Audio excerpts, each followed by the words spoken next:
నమస్తే. షహీన్బాగ్ ఉద్యమం జరుగుతుంటే మోదీ ఏం చేశారు?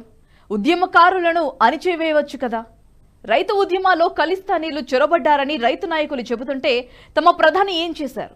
రైతు చట్టాలపై ఎందుకు వెనక్కి తగ్గారు? మోదీకి చేత కావడం లేదా?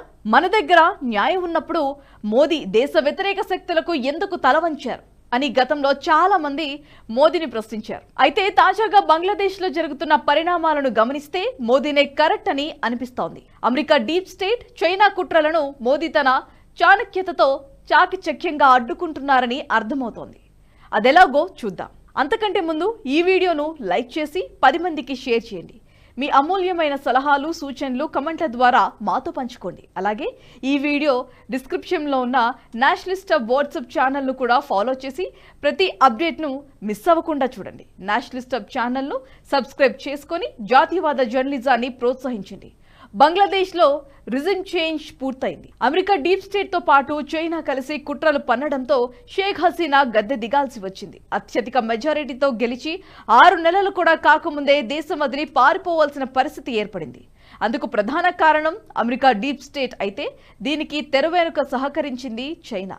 ఈ 2 దేశాలు కేవలం బంగ్లాదేశ్ పై మాత్రమే కుట్ర పన్నలేదు, భారత్లోనూ తమ కుట్రలను సాగించడానికి ప్రయత్నించాయి. కానీ కొన్నిసార్లు పాక్షిక విజయం సాధించినా పూర్తిస్థాయి విజయం సాధించలేదు. బంగ్లాదేశ్లో జరిగిన ఉద్రిక్తత భారత్లో జరగలేదు. ఇందుకు మోదీ చాణక్యమే ప్రధాన కారణం. భారత్లో సిఏఏ వ్యతిరేక ఉద్యమం, షహీన్బాగ్ నిరసనలు, రైతు ఉద్యమాలు జరిగాయి. మోదీ 2019లో గెలుపొందిన తర్వాత వెంటనే జరిగిన ఉద్యమం షహీన్బాగ్. భారత్ విభజన జరిగినప్పుడు మన దేశంతో సరిహద్దు పంచుకునే దేశాల్లో హిందువులు వెనక్కి రాలేదు. కొన్ని పరిస్థితుల వల్ల అక్కడే ఉండిపోయారు. ఆయా దేశాల ఇస్లామిక్ రిపబ్లికన్ నేషన్ గా రూపాంతరం చెందడంతో అక్కడి హిందువులపై వివక్ష కొనసాగింది. చాలా మందిని మతం మార్చడం, బలవంతంగా పెళ్లి చేసుకోవడం జరిగింది. దీంతో వీరికి భారత పౌరసత్వం ఇస్తే భారత్లో సురక్షితంగా ఉంటారని సిఏఏను తీసుకొచ్చింది కేంద్ర ప్రభుత్వం. ఇందులో ముస్లింల పట్ల ఏ విధమైన వివక్ష లేదు. కానీ విపక్షాలతో పాటు లెఫ్ట్ కుహానా లౌకికవాదులంతా ఇది ముస్లింలకు వ్యతిరేకమైన బిల్లు అనే ప్రచారాన్ని తెరపైకి తీసుకొచ్చారు. ఈ బిల్లు గనక అమలు అయితే భారత్లోని ముస్లింలందరినీ వెళ్లగొడతారనే ప్రచారం జరిగింది. షహీన్బాగ్లో నెలల కొద్దీ ధర్నాలు చేపట్టారు.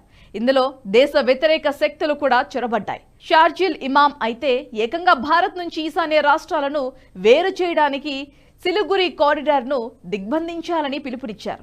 ఇదే గనక చేసి ఉంటే ఇన్నాళ్ళు అరుణాచల్ ప్రదేశ్ తమదని చెబుతున్న చైనా దాన్ని ఆక్రమించుకోవటానికి సిద్ధమయ్యేది. కానీ మోదీ ప్రభుత్వం వారిని చాకచక్యంగా అడ్డుకుంది.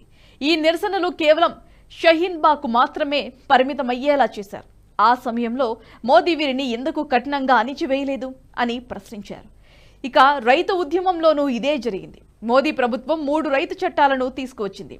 ఈ చట్టాల ద్వారా రైతులు తమ ఉత్పత్తిని ప్రపంచంలో ఎక్కడైనా అమ్ముకోవచ్చు. కానీ వీటిని కొంతమంది వ్యతిరేకించారు. ఈ చట్టాల ద్వారా రైతులు నష్టపోతారని, వీటిని అమలు చేయకూడదని నిరసనలకు దిగారు. ఢిల్లీ, పంజాబ్ బోర్డర్ దగ్గర నెలల తరబడి తిష్ట వేసుకొని కూర్చున్నారు. దేశ ఆర్థిక వ్యవస్థకు కీలకంగా ఉన్న రహదారులను దిగ్బంధించారు. రోడ్లపైనే టెంట్లు వేసుకొని కూర్చున్నారు. అత్యాధునిక హంగులతో ఈ టెంట్లను అలంకరించారు.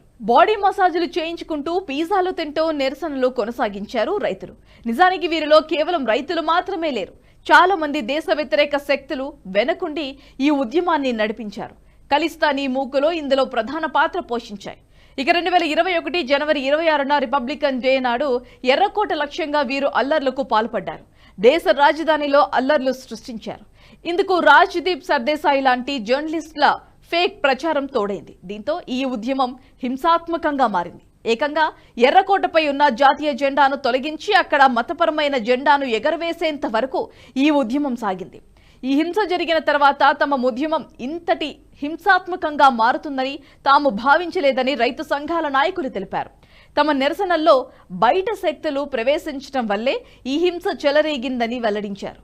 రైతు ఉద్యమం తీవ్ర రూపం దాల్చడంతో మోదీ రైతు చట్టాలపై వెనక్కి తగ్గి వీటిని రద్దు చేస్తున్నట్లు ప్రకటించారు.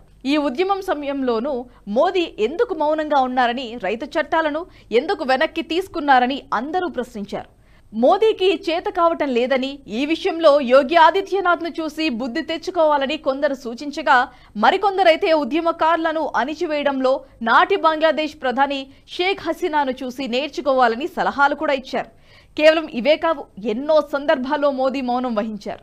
సోషల్ మీడియాలో ఫేక్ నరేషన్ జరుగుతున్నా, విపక్షాలు అబద్ధపు ప్రచారాలను కొనసాగిస్తున్నా మోదీ కొన్నిసార్లు మౌనంగా ఉన్నారు. నిజానికి మోదీ మౌనాన్ని చేతకానితనంగా కొంతమంది భావించినా ఇదే సరైన సమాధానమని ఇప్పుడు నిరూపితమవుతోంది.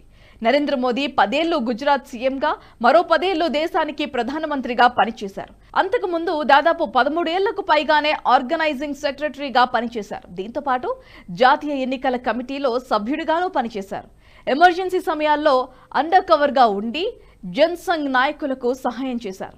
మోదీ ఈ పదవులు చేపట్టినప్పుడు ఢిల్లీని జల్లెడ పట్టారు. అధికార యంత్రాంగం ఎలా పనిచేస్తుంది, రాజకీయ నాయకులు ఎలా పనిచేస్తారు, ఎక్కడ లొసుగులు ఉన్నాయి, లొసుగులను ఉపయోగించుకొని అధికార యంత్రాంగం ఎలా తనను తాను రక్షించుకుంటుంది, అధికారులంతా ఏకమై రెడ్ టేపిజం ద్వారా ప్రభుత్వాన్ని ఎలా గుప్పెట్లో ఉంచుకుంటారనే విషయాలను దగ్గరుండి మరీ చూశారు.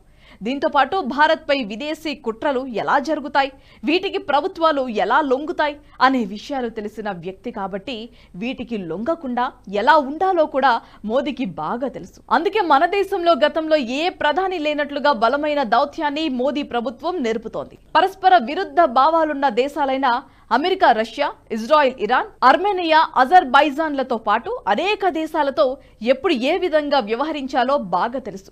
ఈ దేశాలకు పరస్పరం ఘర్షణ వాతావరణం ఉన్నా కూడా భారత్ మాత్రం ఇరు దేశాలతోనూ సత్సంబంధాలు నిలుపుతోంది. దీంతో పాటు అమెరికా, డీప్ స్టేట్, చైనాలు భారత్పై ఎలా కుట్ర పన్నుతాయన్నది మోదీకి బాగా తెలుసు.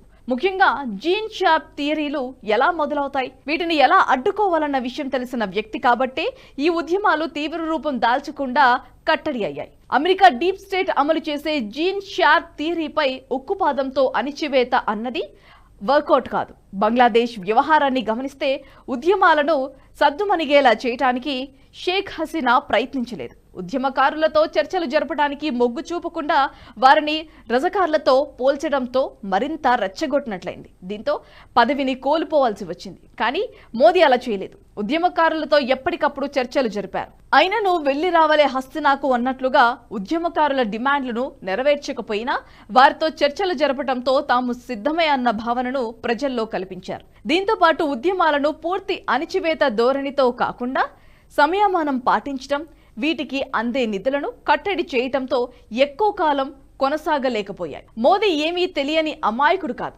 అదే సమయంలో చేతకాని తనము మోదీలో లేదు. దేశాన్ని ఎలా నడపాలో తెలిసిన వ్యక్తి కాబట్టి కొన్నిసార్లు సొంత కార్యకర్తల నుంచి వ్యతిరేకత వచ్చినా కూడా మౌనంగా ఉండి అమెరికా, చైనాల కుట్రలకు చెక్ పెడుతూ వస్తున్నారు. ఈ వీడియో మీకు నచ్చినట్టయితే లైక్ చేయండి, 10 మందికి షేర్ చేయండి. అలాగే కామెంట్ల రూపంలో మీ అభిప్రాయాలను మాతో పంచుకోండి. Nationalist hub group of channels ను సబ్స్క్రైబ్ చేసుకుని తెలుగునాట జాతీయవాద జర్నలిజాన్ని ప్రోత్సహించండి. ఈ వీడియో కింద ఉన్న బెల్ ఐకాన్ పై క్లిక్ చేయడం మర్చిపోవద్దు.